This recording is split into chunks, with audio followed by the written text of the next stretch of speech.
યોહાનની સુવાર્તા એનો 12મો અધ્યાય અને એની 12મી કલમથી 19મી કલમ સુધી આપણે પ્રભુના વચનમાંથી વાંચ્યું. અને અહીંયા જે શાસ્ત્રપાઠ આપણે વાંચ્યો, પ્રભુ ઈસુ ખ્રિસ્ત કેવી રીતે યરૂશાલેમની અંદર વિજયવંત પ્રવેશ કરે છે, કેવી રીતે એમને વધાવવામાં આવે છે, અને જે લોકોના ટોળા અને ખજૂરીની ડાળીઓ અને લોકોએ પોતાના વસ્ત્રોને પાથરાયને વગેરે બાબતો આપણે ત્યાં જોઈએ છે. અને પ્રભુ એ ગધેડાની ઉપર, વછેરાની ઉપર બેસીને વિજયવંત પ્રવેશ કરે છે. આ આખી જે બાબત છે બહુ વર્ષોથી આપણે સાંભળીએ છીએ, અને આ જે બીના છે આપણા માટે કોઈ નવી નથી, રાઈટ? ઘણી બધી બાબતો આ શાસ્ત્રપાઠમાંથી આટલા વર્ષો દરમિયાન આપણે શીખ્યા આવીશું. પણ એક બાબત છે કે જે આપણને આ ચેતવણીના સ્વરૂપમાં શાસ્ત્રપાઠમાં અને આખો પ્રસંગ છે આપણને શીખવી જાય છે, અને એ આજે સવારે આપણે સમજવા માંગીએ છીએ. મંડળીની માટે આ જે પ્રસંગ છે એ એક બહુ મોટી ચેતવણીના સમાન છે. કારણ કે અહીંયા જે પરિસ્થિતિ બની એ જ પરિસ્થિતિ આજે મંડળીઓની છે. અહીંયા જે યહૂદી લોકો, જે લોકો પ્રભુની પાછળ આ હોસાનાના નાદ કરતા કરતા ગયા અને પ્રભુનો જય જયકાર કરતા ગયા, એમની જે પરિસ્થિતિ હતી, ઈસુ ખ્રિસ્ત પ્રત્યેની એમની જે સમજણ હતી, ઈસુ ખ્રિસ્તની જે ઓળખ એમની પાસે હતી કે જે અધૂરી હતી, એવી જ અધૂરી ઓળખ આજે મંડળીને પણ ઈસુની છે. અને એટલાના માટે આ શાસ્ત્રપાઠને, આ પ્રસંગને સમજવો અને એ સમજીને એના દ્વારા ચેતી જવું કે આપણે પણ આવી પરિસ્થિતિમાં ના આવીએ, પણ આપણે ઈસુની સાચી સમજણમાં આગળ વધીએ, એ આપણી માટે બહુ મહત્વનું છે. અને એ બાબત આપણે આ શાસ્ત્રપાઠમાંથી સમજવાના છે. અહીંયા આપણે જોઈએ છે યોહાનની સુવાર્તા 12મા અધ્યાયની 1લી કલમથી આગળ પાસ્કા પર્વનો સમય આવ્યો છે, અને એટલા માટે ઈસુ ખ્રિસ્ત એ યરૂશાલેમ તરફ મુસાફરી કરી રહ્યા છે. માર્કની સુવાર્તાની અંદર બહુ ડિટેલની અંદર આ આખી મુસાફરી અને ત્યારબાદ એ 7 દિવસનું જે વર્ણન છે એ લગભગ માર્કની અડધી સુવાર્તા એવું આપણે કહી શકીએ. 11મા અધ્યાયથી 16મા અધ્યાય સુધી ઈસુ ખ્રિસ્તનો જે છેલ્લું અઠવાડિયું ને જે છેલ્લો સમય છે પુનરુત્થાન પછીનો, એની અંદર માર્ક એ સૌથી વધારે સમય આપે છે અને સૌથી વધારે એ બાબતનું લખાણ કરે છે. બાકીના 1 થી 10 અધ્યાયની અંદર 3.5 વર્ષનું ઈસુનું આખું જીવન, અને 11 થી 16 અધ્યાયની અંદર ઈસુ ખ્રિસ્તનું ફક્ત એ છેલ્લા 7 દિવસનું જીવન. અને એટલે બહુ વિસ્તૃતની અંદર માર્ક એ બાબતને સમજાવે છે. પણ યોહાનની સુવાર્તામાંથી આપણે જે બાબત જોવા માંગીએ છીએ, અહીંયા ઈસુ ખ્રિસ્ત એ વિજયવંત પ્રવેશ કરે છે, યરૂશાલેમમાં આવે છે, કારણ કે પાસ્કાનો સમય નજીક આવ્યો છે. અને હવે ઈસુને ખબર છે ઈસુનું કંઈ આ પહેલું પાસ્કા પર્વ નહોતું.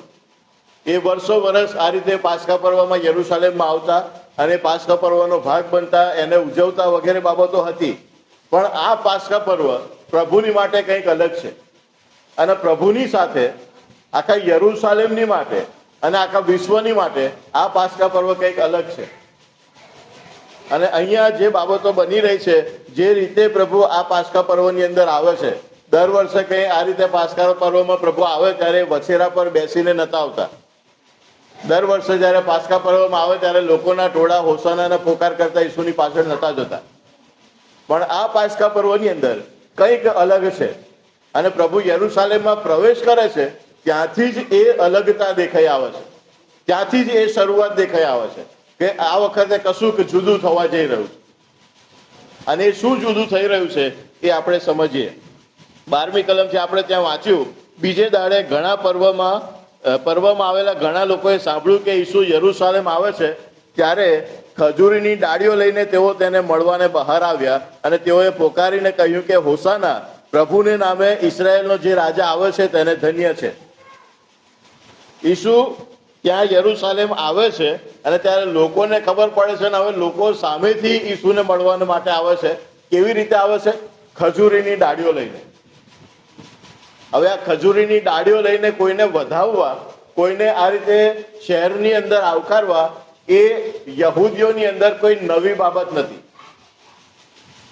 એ લોકો જ્યારે કોઈક વિજય પ્રાપ્ત કરે, એમનો આગેવાન, એમનો રાજા, ત્યારે આવી રીતે એમને આવકારતા હતા. યેહૂનો પણ આવી રીતે આવકાર કરવામાં આવ્યો હતો. એમના કપડાં પાથરીને, રોડ પર વસ્ત્રો બિછાવીને, એ બધી બાબતો તમને ઇતિહાસની અંદર વાંચવા મળશે. ઘણું લાંબુ બધી બાબતો વર્ણન છે. જ્યારે આહાબ અને ઇઝરાયેલની જગ્યાએ યેહૂને એ જવાબદારી સોંપવામાં આવી. અને જ્યારે આ રીતે વિજયવંત પ્રવેશ કરવામાં આવે, રોમન સરકારના સંદર્ભમાં પણ એ બાબત છે, જ્યારે આ બધા લડાઈઓ અને યુદ્ધો અને સંઘર્ષ ચાલતા હતા યહૂદીઓના રોમન સાથેની બધી પરિસ્થિતિઓ, ત્યારે પણ વારંવાર આવી બનાવો બનતી હતી. અને એટલે ખજૂરીની ડાળીઓ લઈને કોઈને આવકારવા એ કોઈનો વિજય જાહેર કરવો એ બાબત દર્શાવતી હતી. કોઈક રાજા, કોઈક આગેવાન એ વિજયવંત બન્યા છે, એમણે જે અત્યારે જે દબાણ છે, જે બંધનો છે, જે સત્તાની નીચે અમે દબાયેલા છીએ, એ બધી પરિસ્થિતિઓને ખોલી નાખી છે, એમાંથી અમને બહાર કાઢવાના છે. અને અમારો રાજા એ આ બધી પરિસ્થિતિઓમાં બધા શત્રુઓની ઉપર વિજયવંત થયો છે, એ જાહેર કરવા માટે આ ખજૂરીની ડાળીઓ દ્વારા એમને આ રીતે આવકારવામાં આવતા હતા. પોતાના કપડાં બિછાઈને આવકારવામાં આવતા હતા. અને એ સમયે રોમન સરકારે એમના જે સિક્કાઓ હતા એ સિક્કાઓની ઉપર પણ ખજૂરીની ડાળીઓની છાપ મૂકી હતી. એ દર્શાવવા માટે કે તમે વિજયવંત નથી, યહૂદીઓ તમે વિજયવંત નથી, તમારી ઉપર રોમન સમ્રાટનો અધિકાર છે, અને એટલે રોમન સમ્રાટ, રોમન સામ્રાજ્ય એ વિજયવંત છે, એવું બતાવવા માટે એક અપમાનના પ્રતીક તરીકે એ ખજૂરીની ડાળી રોમન સરકારે એનો ઉપયોગ કરતી હતી. અને એવી પરિસ્થિતિની અંદર જ્યારે ઈસુ આ રીતે આવે છે, ત્યારે આ લોકો ખજૂરીની ડાળીઓ લઈને ઈસુને આવકારવા માટે જાય છે, પોતાના વસ્ત્રો વિછાવી દે છે, જેમ રાજાને આવકારે કે જે રાજા વિજયવંત થઈને યુદ્ધમાંથી આવી રહ્યા છે, એવી રીતે ઈસુનો આવકાર કરે છે. પણ ઈસુ જે રીતે આવી રહ્યા છે એને એ લોકો જોઈ શકતા નથી, એને સમજી શકતા નથી. ઈસુનો રાજા તરીકે આવકાર કરે છે, પણ ઈસુ કયા પ્રકારના રાજા તરીકે આવે છે એ લોકો નથી જોતા. અને અહીંયા આપણે વાંચીએ છીએ, એની અંદર 14મી કલમની અંદર લખ્યું છે, યોહાન 12મો અધ્યાય 14મી કલમ, ઈસુને એક વછેરો, ગધેડાનો વછેરો મળી આવ્યો અને તેના પર તે બેઠો. ગધેડાનો વછેરો મળી આવ્યો. માથી, માર્ક અને લુકની સુવાર્તામાં એનું વધારે ડિટેલ વર્ણન લખવામાં આવ્યું છે. અને ત્યાં એ પ્રમાણે કહે છે કે ઈસુએ 2 શિષ્યોને બાજુના ગામમાં મોકલ્યા કે ત્યાં તમને આ રીતે એક ગધેડાનો વછેરો મળશે, એને છોડીને લઈને આવો. કોઈ પૂછે કે કેમ લઈ જાઓ છો, તો કહેજો પ્રભુને એનો ખપ છે. અને એ રીતે એ વછેરો લાવવામાં આવે છે. પછી પ્રભુ એની પર બેસીને આગળ વધે છે. અને એ ગધેડાના વછેરાની ઉપર જ્યારે પ્રભુ આ રીતે મુસાફરી કરીને જઈ રહ્યા છે, ત્યારે એ પ્રભુ કોઈ યુદ્ધમાં વિજયવંત રાજા તરીકે નહીં, ઘોડા પર બેસીને નહીં, પણ વછેરા પર કંઈક અલગ સૂચવતા પ્રભુ જઈ રહ્યા છે, એને આ લોકો સમજી નથી શકતા. અને ત્યાં આગળ યોહાન એ બાબતને પણ નોંધે છે. ત્યાં લખ્યું છે એ પ્રમાણે 14મી કલમના પાછળના ભાગથી આગળ, જેમ લખેલું છે તેમ, એટલે કે 15મી કલમ, ઓ સિયોનની દીકરી, બીમાં જો તારો રાજા ગધેડાના વછેરા પર બેસીને આવે છે. અને ત્યાં 16મી કલમમાં નોંધે પર છે, પ્રથમ તેના શિષ્યો એ વાત સમજ્યા ન હતા, પણ ઈસુ મહિમાવાન થયો ત્યારે તેઓને યાદ આવ્યું અને એ વાતો સંબંધી લખ્યું છે એ પૂરું થયું હતું. એ ગધેડા પર બેસીને આવે છે એ કઈ ભવિષ્યવાણીને હમણાં શરૂઆતમાં જે વચન આપણે વાંચ્યું ભજન સેવાની શરૂઆતમાં, જખારિયા પ્રબોધકના પુસ્તકની અંદરથી, જખારિયા પ્રબોધકનું પુસ્તક એનો 9મો અધ્યાય અને એની 9મી કલમથી આગળ. અને ત્યાં જે બાબત નોંધી છે, 9મો અધ્યાય ને 9મી કલમ, 818 નંબરનું પાન, જખારિયા 9 અને 9 થી આગળ, 9 અને 10 2 કલમ. હે સિયોનની પુત્રી, બહુ આનંદ કર, હે યરૂશાલેમની પુત્રી, જય જયકાર કર. જો તારો રાજા તારી પાસે આવે છે, તે ન્યાયી તથા તારણ સાધનાર છે, તે નમ્ર છે અને ગધેડા પર, હા ખોલા એટલે ગધેડીના વછેરા પર સવાર થઈને આવે છે. અને પછી 10મી કલમમાં, એફ્રાઈમમાંથી રથને તથા યરૂશાલેમમાંથી ઘોડાને નાબૂદ કરીશ, ને યુદ્ધ ધનુષ્યને કાપી નાખવામાં આવશે, અને તે સર્વ પ્રજાઓને શાંતિનો બોધ કરશે, અને તેનું રાજ્ય સમુદ્રથી સમુદ્ર સુધી તથા નદીથી પૃથ્વીના છેડા સુધી થશે. આ જે રાજા ગધેડા પર બેસીને આવી રહ્યો છે, ગધેડાના વછેરા પર બેસીને આવી રહ્યો છે, એ રાજા તલવાર અને ભાલા લઈને નથી આવી રહ્યો.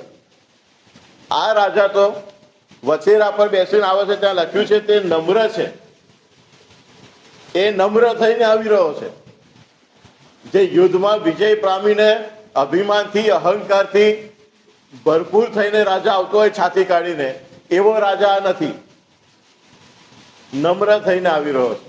અને ત્યાં આગળ લખ્યું છે એ પ્રમાણે એ વછેરા પર સવાર થઈને આવે છે. એ શું કરશે? યુદ્ધ ધનુષ્યને કાપી નાખવામાં આવશે, રથને અને ઘોડાને નાબૂદ કરી દેવામાં આવશે, અને એ શું કરશે? સર્વ પ્રજાઓને શાંતિનો બોધ કરશે. આ ભવિષ્યવાણી હતી કે તમારો રાજા જે આવશે, દાઉદનો દીકરો જે આવશે, એ આવી રીતે આવશે, આ સ્વરૂપની અંદર આવશે. અને દાઉદનો દીકરો આવી જ રીતે એ વછેરા પર બેસીને આવે છે. પણ એમને તો એ વછેરું દેખાતું જ નથી. આ રાજા તો નમ્ર અને શાંત ખાલી થઈને આવે છે એ નથી દેખાતું. આ રાજા શાંતિની સ્થાપના કરવા આવે છે, યુદ્ધ ધનુષ્યને ભાગી નાખવાને માટે આવે છે, એ નથી દેખાતું. એમને તો આ રાજા તલવાર હાથમાં લે, રોમનોને કાઢી નાખે અને અમને સ્વતંત્ર કરી દે, એ જ દેખાય. અને એટલાને માટે આ ખાલી જકારિયા પ્રબોધકની અંદર આ ભવિષ્યવાણી છે એવું નહીં, પણ ઈસુ ખ્રિસ્તના માટે જે બાબત નોંધવામાં આવી, યહૂદાનો સિંહ. અને ઉત્પત્તિના પુસ્તકથી એની શરૂઆત તમને જોવા મળશે. ઉત્પત્તિનું પુસ્તક એનો 49મો અધ્યાય અને એની 5મી કલમથી આગળ હું વાંચું છું. ઉત્પત્તિનું પુસ્તક એનો 49મો અધ્યાય અને 8મી કલમથી આગળ. અહીંયા યાકૂબ એના દીકરાઓને એના મરણ પહેલા આશીર્વાદ આપી રહ્યા છે. યાકૂબ એમના દીકરાઓને એમના મરણ પહેલા અલગ અલગ બધા દીકરાઓને આશીર્વાદ આપી રહ્યા છે, જે ઇસરાયેલના 12 કુળ પાછળથી બન્યા એ. અને એમાં પહેલા 3 દીકરાઓને અલગ અલગ આશીર્વાદ આપે છે. સૌથી મોટો દીકરો રૂબેન, પણ રૂબેનને જે આશીર્વાદ વડા દીકરા તરીકે મળવો જોઈએ, જ્યેષ્ઠ પુત્ર તરીકે, એ આશીર્વાદ રૂબેનને આપવામાં નથી આવતો, રૂબેનના પાપને કારણે. તે એ બધી બાબતો પહેલી કલમથી આગળ લખી છે. અને ત્યાં 4થી કલમમાં રૂબેનના માટે લખ્યું છે, પાણી જેવો અસ્થિર હોવાથી તું ઉત્તમતા પામશે નહીં. અને રૂબેનનો આશીર્વાદ એ રૂબેન ગુમાવી દે છે, વડા દીકરા તરીકેનો. અને એ જ્યેષ્ઠ પુત્રનો વડા દીકરાનો જે આશીર્વાદ હતો એ યહૂદાની પાસે જાય છે 8મી કલમની અંદર. અને યહૂદાને યાકૂબ આશીર્વાદ આપતા આ પ્રમાણે કહે છે 8મી કલમથી આગળ, યહૂદા, તારા ભાઈઓ તારા વખાણ કરશે, તારો હાથ તારા શત્રુઓની ગરદન પર રહેશે, તારા બાપના પુત્રો એટલે કે તારા ભાઈઓ, ત્યાં લખે છે એ પ્રમાણે, તારા બાપના પુત્રો તારી આગળ પ્રણામ કરશે. અને યહૂદા સિંહનું બચ્ચું છે, મારા દીકરા, તું શિકાર પરથી આવ્યો છે, તે સિંહની પેઠે તથા સિંહણની પેઠે લપાઈ ગયો. તે લપાઈ ગયો, તેને કોણ ઉઠાવશે? શિલો નહીં આવે ત્યાં સુધી યહૂદામાંથી રાજદંડ ખસશે નહીં, ને તેના પગ મધ્યથી અધિકારીની છડી જતી રહેશે નહીં, અને લોકો તેને આધીન થશે. આ યહૂદા એ ઇસરાયેલનો આગેવાન બનશે. આ યહૂદા એ એના હાથમાં ઇસરાયેલનો રાજદંડ હશે. એ હંમેશા ઇસરાયેલનો અધિકારી હશે, એ સિંહના જેવો. અને એ યહૂદાના કુળમાં દાઉદ, અને દાઉદના પછી ઈસુ ખ્રિસ્ત આવે છે યહૂદાના વંશજ તરીકે. અને એમના માટે પછી એ ભવિષ્યવાણી શું લખી છે? 11મી કલમ જુઓ, ઉત્પત્તિ 49 અને 11મી કલમ. આ યહૂદાનું રાજ્ય કેવું હશે? તેણે પોતાનો વછેરો દ્રાક્ષાવેલે બાંધીને, પોતાની ગધેડીનું બચ્ચું ઉત્તમ દ્રાક્ષાવેલે બાંધીને, પોતાના વસ્ત્ર દ્રાક્ષા રસમાં ધોયા છે, અને પોતાના પોશાક દ્રાક્ષોના રૂપી રક્તમાં ધોયા છે. દ્રાક્ષા રસને લીધે તેની આંખો રાતી ને દૂધે કરીને તેના દાંત શ્વેત હશે. આ યહૂદા એ ઘોડા પર નહીં, પણ વછેરા પર જોવા મળશે, ગધેડીના વછેરા પર. અનેક જગ્યાએ પ્રભુના વચનમાં એના સંબંધી ભવિષ્યવાણીઓ કરવામાં આવી, પણ કોઈ જગ્યાએ જ્યારે ઈસુએ વિજયવંત પ્રવેશ કર્યો ત્યારે યહૂદીઓને, એ ધાર્મિક આગેવાનોને, કોઈને એ બાબતો યાદ ના આવી કે આ તો શાંતિનો સરદાર આવી રહ્યા છે, આ તો યુદ્ધ ધનુષ્યને ઉઠાવવાને માટે નહીં, પણ એને કાપી નાખવાને માટે આવી રહ્યા છે. એ તો નમ્ર થઈને આવી રહ્યા છે. અમારે જે જોઈએ છે એ લઈને આ રાજા નથી આવતા, પણ એનાથી કંઈક વિશેષ આપવાને માટે આ રાજા આવી રહ્યા છે. અને એ બાબત આ લોકો ચૂકી ગયા. અને એટલા માટે અહીંયા જે પોકાર છે ને, એ પોકારને આપણે સમજવાના છે. બહુ ટૂંકમાં એ બાબત સમજીને પછી આપણે પૂરું કરીશું. 13મી કલમની અંદર જે ઈસુએ વિજયવન પ્રવેશ કર્યો ને ત્યારે જે પોકારથી એમને આવકારવામાં આવ્યા ત્યાં એ પ્રમાણે લખ્યું છે, ખજૂરીની ડાળીઓ લઈને તેઓ તેને મળવાને બહાર આવ્યા અને તેઓએ પોકારીને કહ્યું કે હોસાના, પ્રભુને નામે ઇસરાયેલનો જે રાજા આવે છે તેને ધન્ય છે. હોસાના, પ્રભુને નામે ઇસરાયેલનો જે રાજા આવે છે તેને ધન્ય છે. હવે આ જે હોસાના શબ્દ છે, હિબ્રુ ભાષાની અંદર હોશિયા ના, આવો શબ્દ એ આખો છે, હોશિયા ના. અને ગીતશાસ્ત્ર 118 ની અંદર તમને એ શબ્દનો ઉલ્લેખ જોવા મળશે, જ્યાં આ જ વિજયવંત પ્રવેશની ભવિષ્યવાણી એનો પરછાયો જોવા મળે છે, એની ભવિષ્યવાણી જોવા મળે છે. ગીતશાસ્ત્ર એનું 118મું ગીત અને એની 25મી કલમ. ગીતશાસ્ત્ર 118 અને 25મી કલમથી આગળ 25 અને 26. હે યહોવા, તું હવે દયા કરીને તારણ આપ. હે યહોવા, તું દયા કરીને ક્ષેમ કુશળ રાખજે. યહોવાને નામે જે આવે છે તેને ધન્ય છે. યહોવાના મંદિરમાંથી અમે તમને આશીર્વાદ દીધો છે. અહીંયા 25મી કલમની અંદર જે સૌથી પહેલો શબ્દ, સૌથી પહેલું વાક્ય લખ્યું છે, હે યહોવા, તું હવે દયા કરીને તારણ આપ. એ દયા કરીને તારણ આપ એ હોશિયાનાનો અર્થ થાય. અમને તારણ આપ, અમારો બચાવ કર, અમને છોડાવ, એ આ હોસાના શબ્દનો અર્થ થાય. ત્યાં હિબ્રુ ભાષામાં હોશિયાના એ શબ્દ લખવામાં આવે છે ગીતશાસ્ત્ર 118 અને 25મી કલમમાં. એટલે કહેવાનો અર્થ શું થાય છે? આ લોકોનું ટોળું જે ઈસુને વધાવી રહ્યું છે એ પોકાર શું કરી રહ્યું છે? હે દેવ, તું દયા કરીને અમને બચાવ, અમને છોડાવ, એ એમનો પોકાર છે. પણ અમને બચાવ કે છોડાવ શેમાંથી?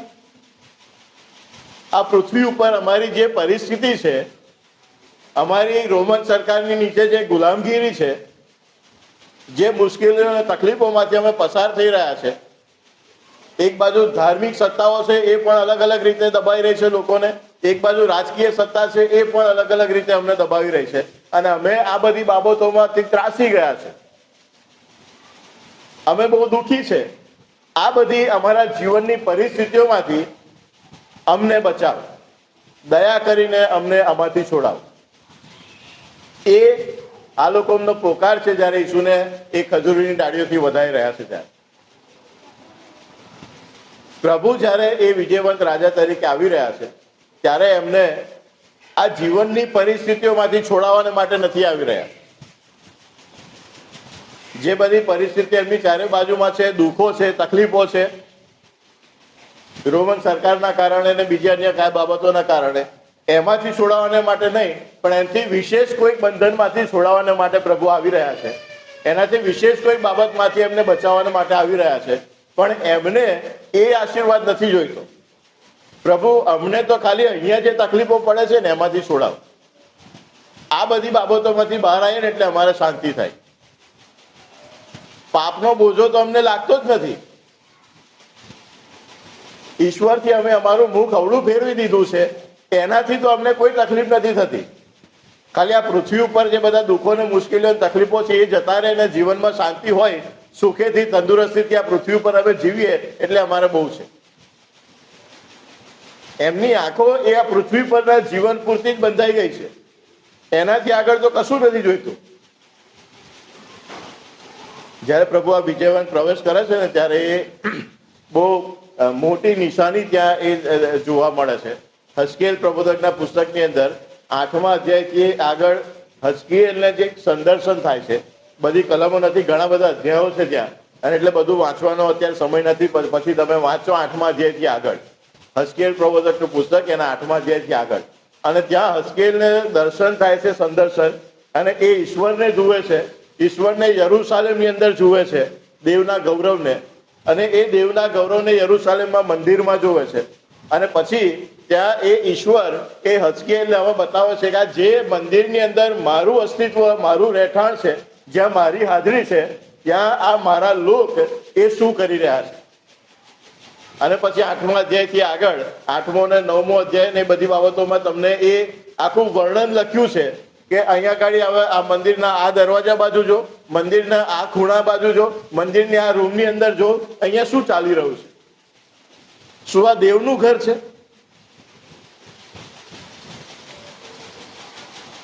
અને પછી 10મા અધ્યાયની અંદર હઝકેલને જે દર્શન થાય છે એ બધા દર્શનની અંદર દેવનું ગૌરવ એ મંદિરમાંથી મંદિર છોડીને બહાર નીકળી જાય છે. પછી એ દેવના ગૌરવને યરૂશાલેમમાંથી બહાર નીકળી જતા જુએ છે અને બહાર નીકળીને જૈતુન પહાડ ઉપર રોકાય છે. હવે આ મંદિર એ ખાલી દિવાલો સિવાય કશું નથી રહી, કેમ કે દેવનું ગૌરવ મંદિર છોડીને જતું રહ્યું. યરૂશાલેમમાં દેવનો મહિમા દેખાતો જ નથી, કેમ કે દેવનું ગૌરવ યરૂશાલેમ શહેરને પણ છોડીને જતું રહ્યું અને જૈતુન પહાડ ઉપર જઈને થોપ્યું. એ આખું દર્શન બહુ અજાયબ જેવી રીતે એને લખવામાં આવ્યું છે. 8મા અધ્યાયથી આગળ તમે વાંચજો પછી. અને હવે વર્ષો પછી, કેટલી સદીઓ પછી એ દેવનું ગૌરવ ઈસુ ખ્રિસ્તના રૂપમાં એ જ જૈતુન પહાડ પરથી વિજયવંત પ્રવેશ કરીને યરૂશાલેમ શહેરમાં પાછું આવે છે. યરૂશાલેમ શહેરમાં આવે છે, ત્યાંથી આગળ તમે વાંચશો તો ત્યાંથી પછી એ સીધા પ્રભુ મંદિરમાં જાય છે અને મંદિરની ચારે બાજુ જુએ છે. અને પછી બીજા દિવસે એ મંદિરમાં જાય છે ને એનું શુદ્ધિકરણ કરે. હઝકેલમાં જે અશુદ્ધિઓનું વર્ણન જોવા મળ્યું મંદિરમાં, ઈસુ એ ત્યાં જઈને એને સાફ કરે છે. અમે જે દેવનું ગૌરવ અમારા પાપને કારણે ગુમાવી બેઠા છે એ અમને પાછું મળે એની ઝંખના નથી થતી. અમારા પાપનું નિવારણ થાય એમાંથી પ્રભુ અમને બચાવ, એમાંથી અમને તારણ આપ, એમાંથી અમને છોડાવ. જ્યારે હોસાના પોકારે છે ત્યારે એ પોકાર નથી દેખાતો. જ્યારે હોસાના પોકારે છે ત્યારે તો પ્રભુ મારી બીમારીઓ મટી જાય, પ્રભુ પૈસાની બહુ જરૂર છે, થોડા પૈસા મળી જાય, પ્રભુ ઘર સારું બની જાય. આ બધા પોકારો હોસાનાના છે. આ યહૂદીઓના હોસાનાના પોકારો આ જ હતા.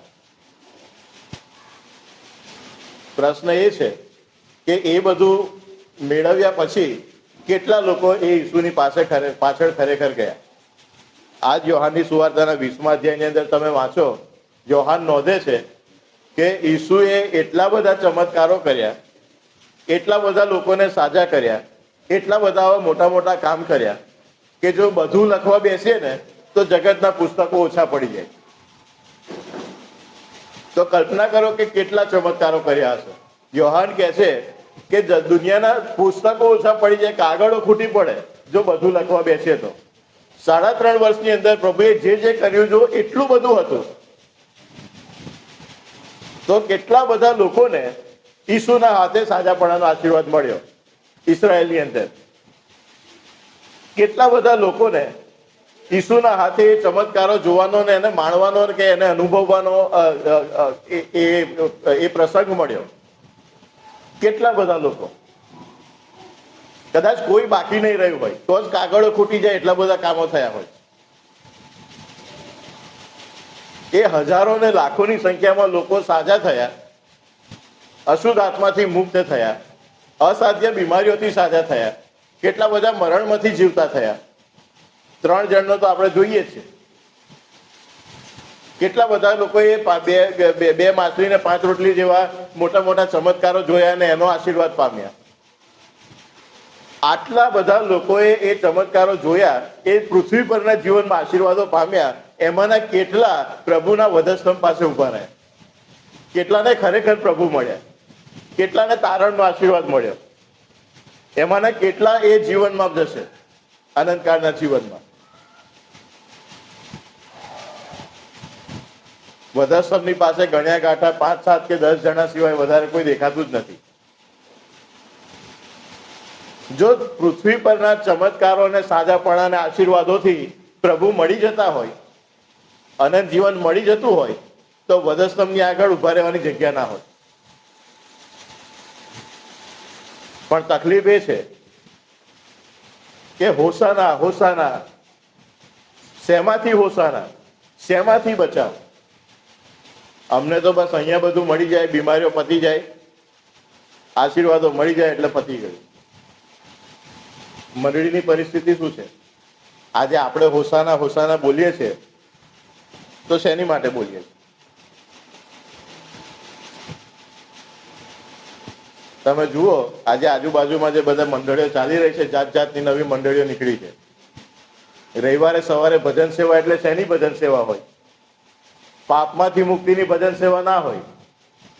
ખાલી તમને સાદાપણું મળી જશે, તમને આશીર્વાદો મળી જશે, તમે આગળ જશો, આમ થશે તેમ થશે. એ ભજન સેવાનો હેતુ ક્યાંથી આવ્યો?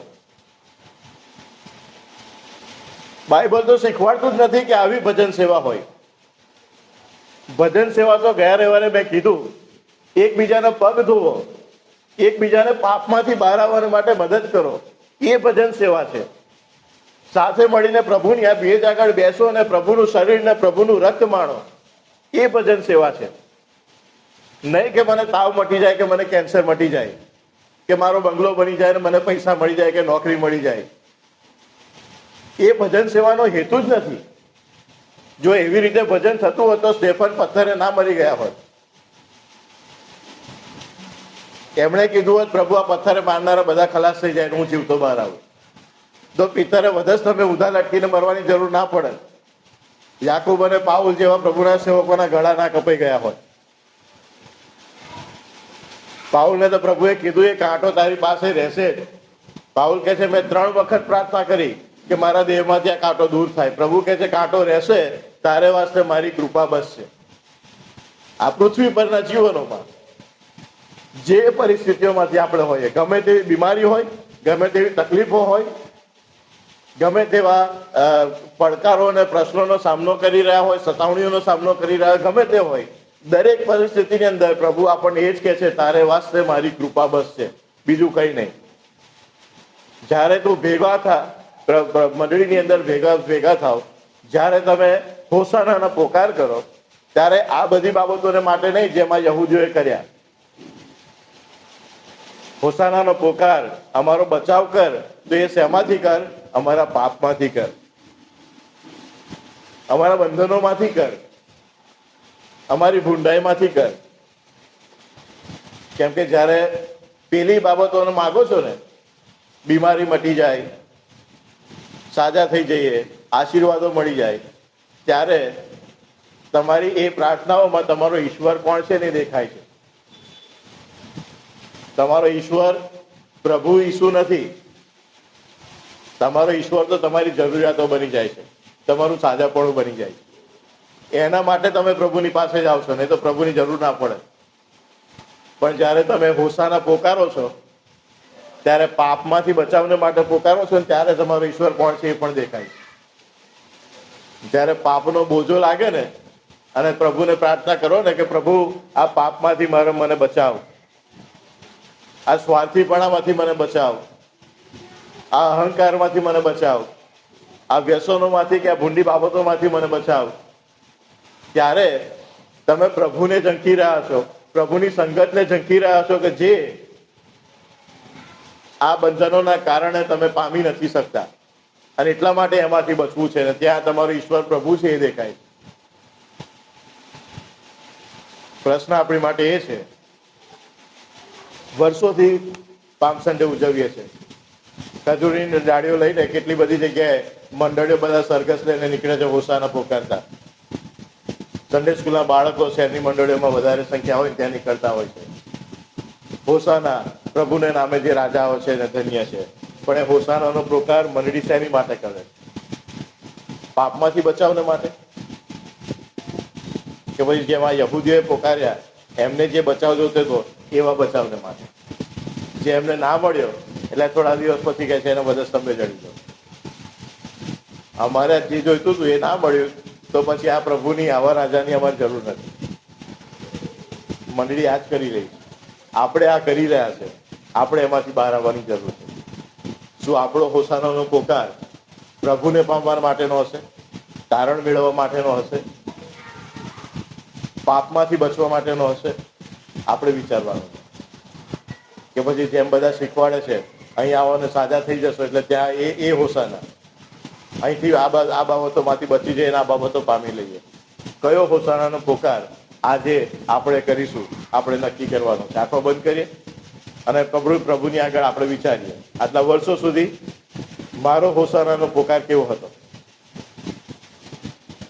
શું મેં જગત અને જગતના વાનાઓની માટે હોસાના પોકારી? મારા શરીરને માટે, મારા સ્વાર્થને માટે હોસાના પોકારી? કે પછી પ્રભુને પામી લેવાને માટે હોસાના પોકારી?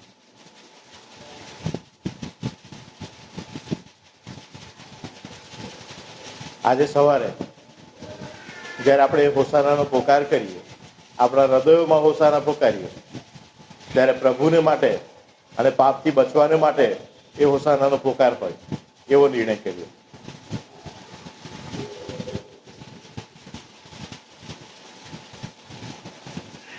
પ્રભુ, આજે સવારે અમે તમારી પાસે આવીએ છીએ. એ યહૂદીઓની માફક, એ શિષ્યોની માફક, જે એ ઘડીએ એ બાબતોને સમજી શક્યા નહીં અને એમના હોસાનાના પોકારના હેતુઓ કંઈક અલગ હતા. અમે કબૂલીએ છીએ કે મંડળી તરીકે, વ્યક્તિગત રીતે અમારા પણ હોસાનાના પોકારના હેતુઓ કંઈક એવા જ હતા. અમે ખોટા બચાવો અને ખોટી બાબતો પામવાને માટે હોસાના પોકાર્યા.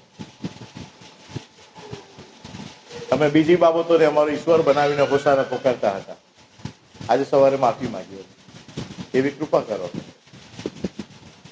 કે પાપમાંથી બચવાના માટે અમે હોસાના પોકારીએ, તારણ પામવાના માટે હોસાના પોકારીએ, ખ્રિસ્તને પામી લેવાના માટે હોસાના પોકારીએ અને સાચા અર્થમાં ખ્રિસ્તી જીવનો જીવી શકીએ એવી કૃપા થવા દેજો.